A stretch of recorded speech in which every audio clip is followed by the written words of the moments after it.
फिर जैसे भगवान शिव की उपासना तो सोमवार व्रत शुरू करो, भगवान शंकर का अभिषेक करो, नाम जप करो, कुछ पाठ करो और वो भगवान को प्रदान करो, फिर भगवान से प्रार्थना करो। एक तो ये डिपार्टमेंट हो गया। और एक हो गया कि लाडले प्रभु मैं आपकी लाडली हूँ, मैं जैसी हूँ आपकी हूँ, मेरे से कुछ नहीं बनेगा, आप अपने हिसाब से मेरी आवश्यकताओं की पूर्ति कर दें, मेरे हिसाब से नहीं, मेरे हिसाब से नहीं, मेरा हिसाब तो बहुत छोटा है, नाथ आप अपने हिसाब से कीजिए, जोई जोई प्यारो करे सोई मोई भावे। ये बड़ा मस्ती का मार्ग है जो दूसरा बताया।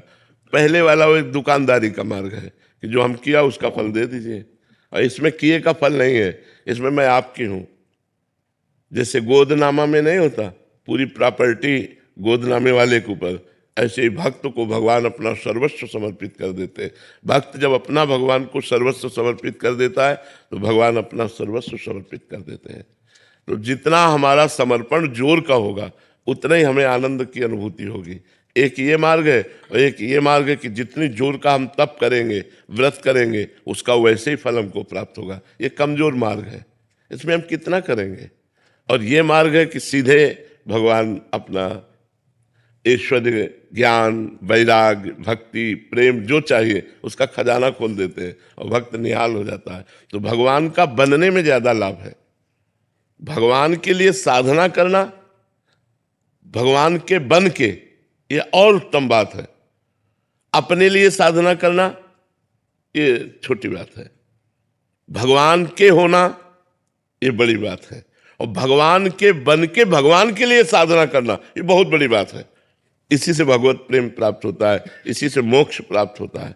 तो हम लोगों की आवश्यकताएं तो है। हम आपको सच्ची बताएं, भगवान के हो जाने में इतना आनंद है कि हम तुम्हें कुछ कह नहीं सकते। आप कह सकती होगी कि आपने तपस्या किया, अब तो क्या मेरे जीवन की तपस्या का फल ये संसार की झूठी माया है जो मरने के बाद साथ नहीं जाती है?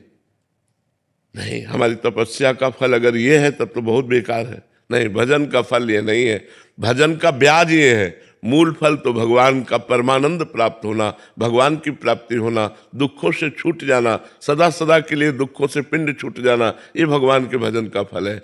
तो हमने 3 बातें बताई। भगवान से चाह पूर्ति करने के लिए भगवान की जो भजन शैली है, व्रत है, उपवास है, तीर्थ यातन है, दान पुण्य है, इनको करें तो हमारी कामनाओं की पूर्ति होगी। दूसरी बात बड़े जोर की, मैं भगवान का भगवान मेरे, नाथ आप मेरे स्वामी हो, मेरे पिता हो, मैं और किससे मांगूं? ये अपनापन, ये बहुत जोर की बात है। भगवान के होके अपनी आवश्यकताओं की पूर्ति करना। तीसरी बात, भगवान के लिए, भगवान के होके भजन करना, ये बहुत जोर की बात हो गई। अब हमें चिंता नहीं आगे क्या होना है, आप खुद देखिए आपको आगे क्या करना है। वो बड़ी मस्ती की बात होती, बड़ी मस्ती की बात हो। कदम कदम पर प्रभु की कृपा और प्यार दिखाई देता है कि हमारे प्रभु कितना हमें प्यार करते हैं। ये तब दिखाई देता है जब भगवान के होके और भगवान के लिए भजन किया जाता है, तब ये जोर की बात आती है। महाराज जी, अधिकतर तो ऐसा ही है कि मतलब कामना की पूर्ति हो जाए इसलिए भगवान। हाँ, प्राय ऐसा। लेकिन हमारी कामनाओं की कभी पूर्ति हो नहीं सकती। एक कामना पूरी होती है तो 2 कामनाएं खड़ी हो जाती हैं, 2 पूरी होती है तो 4 खड़ी हो जाती हैं। कामना ही पूरी शांत हो जाए वो भजन का फल होगा कि अब कोई कामना नहीं। जाहि न चाही कबहु कछु, तुम सन सहज स्नेह बसहु निरंतर तासुर सो राउर निज के। जिसे कभी कुछ नहीं चाहिए, सब कुछ व्यवस्था भगवान अपने आप करते हैं।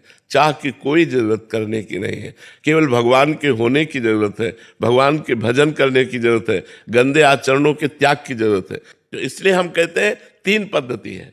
एक तो है करके भगवान से लेना, एक है होके भगवान से लेना, और एक है लेने की इच्छा ही ना रखना, केवल भगवान के हो जाना। तो सब अपने आप हो जाता है, सब अपने आप व्यवस्था हो जाती है। इसलिए हम कहते हैं भगवान के हो जाओ, भगवान के हो करके फिर देखो कैसा आनंद जीवन में है। कुछ नहीं करना, जैसे हो वैसे ही रहो, नाम जप करो राधा राधा, बस मांस मत खाओ, शराब मत पियो, पराई बहनों बेटियों की तरफ गंदी दृष्टि मत रखो, जो पापाचरण है वो पापाचरण मत करो। फिर देख लो आपका जीवन कितना आनंदमय होता है।